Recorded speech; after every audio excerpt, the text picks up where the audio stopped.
5:59 ngayon, no? Mga 5:30, tinawagan ko si Congressman Joel Chua. Siya yung hepe nung Committee on Good Governance and Accountability, no? So tinanong ko, sir, ano ba? Umalis na ba si VP Sara? O umalis na, anong oras po? Ang sagot sa atin ni Kong Joel, mukhang walang indikasyon nga alis ang VP because nakatanggap pa daw siya ng liham ngayong hapon na ang request naman daw ni VP Sara ay payagan siya makapag-jogging sa house premises. Ang tingin ni Congressman Joel Chua, hindi na niya concern yon, kumbaga hindi na sakop ng kanyang komite na pagpasahan yon dahil hindi na naman siya bahagi nitong detention ni Atty. Zaleika Lopez, the Chief of Staff na ni VP Sara. Pero simula nung magstay si VP Sara dyan sa Kongreso, simula kagabi hanggang kanina, nagkaroon ba ng chance na makausap siya? Makausap niyo ni Congressman Joel Chua. Kung sila ni Congressman Joel Chua, ang sabi sa atin ni Kong Chua, hindi pa daw sila nagkakausap ng personal. And nung tinawagan ko rin siya ng 5:30, tinanong ko kung ano ba, napuntahan na ba niya, nakita niya na si VP Sara, hindi rin daw.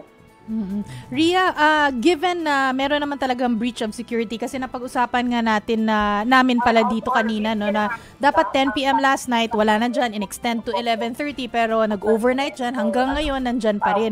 At what point, since premises naman yan ng House of Representatives, no, jurisdiction nila yan, security nila yan, yung concern, at what point pwedeng pasukin si VP Sara at talagang palabasin forcibly? May ganun ba? Or hindi pwede dahil, I don't know, may courtesy dahil VP siya? Ano ba ang protocol or SOP? Alam mo, sa totoo lang, Chiki, kanina, paulit-ulit na nating tinatanong yung mga nagpa-presko na sila Sergeant at Arms, General Napoleon Taas, tsaka si Congressman Chua, no, na paano kung magmatigas si VP Sara? Kasi nga, sinasabi nila na for their house rules, ang visiting hours lang nila is 8 a.m. to 5 p.m. Kung gusto mong mag-extend, pwede naman mag-request, pero maximum of 2 hours. Pero not at this extensive na ginawa nga ni VP Sara, no? Tinaabot ba dyan sa talagang pwesahang paalis? Nandun pa rin kasi yung kortesiya na siya yung ikalawang leader ng bansa. Pero ginigit nga nila na yung pananatili dito ni VP Sara sa compound ng Batasang Pambansa, it entails a lot of cost. So number one dyan yung security dahil nga siya daw ang second highest of the land.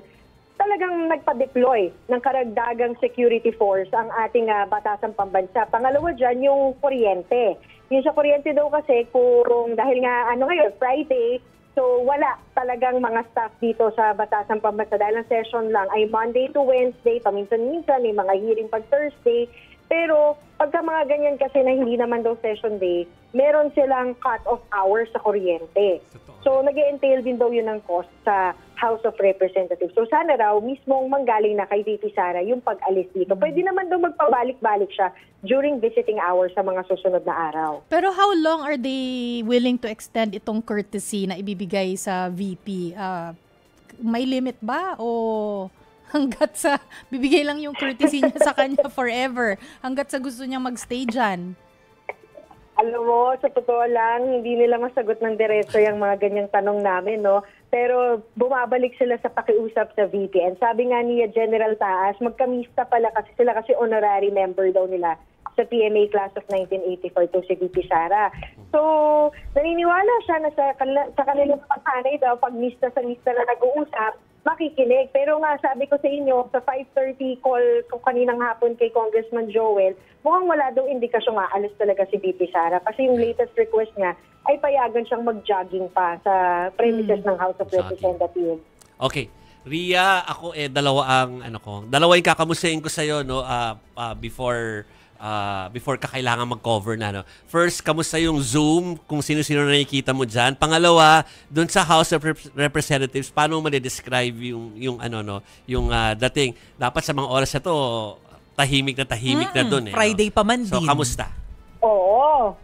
Friday na Friday. So, unang tanong mo, Jovi, ito tinitignan ko yung mga nakapasok na sa Zoom, no? Total of 31 kami. Kasama dito, si VP Sara, nandito na siya, Sara Duterte, pero hindi pa siya nag-on ng kanyang camera, no? Okay. So, stop pa lang niya.